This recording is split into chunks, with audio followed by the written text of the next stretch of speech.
అందరికీ నమస్కారం.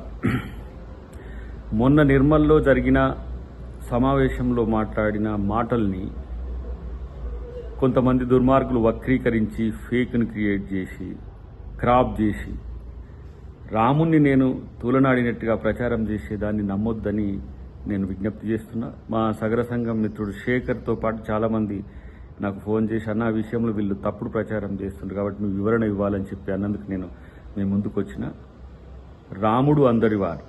రాముడు బీజేపీ వాళ్ళకు మాత్రమే సొంతం కాదు. అదే విషయాన్ని నేను చెప్పిన.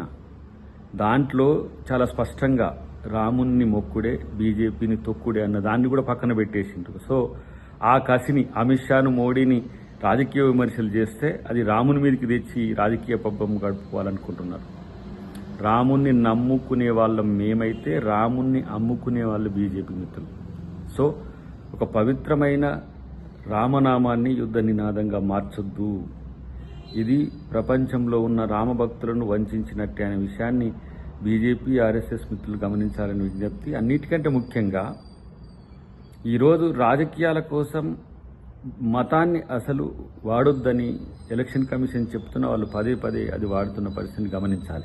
కాబట్టి రాముని భక్తుల మనోభావాలు ఎప్పటికీ అద్దంకి దాయకర్ దెబ్బ తీయడం తెలియజేస్తూ జై సీతారాం.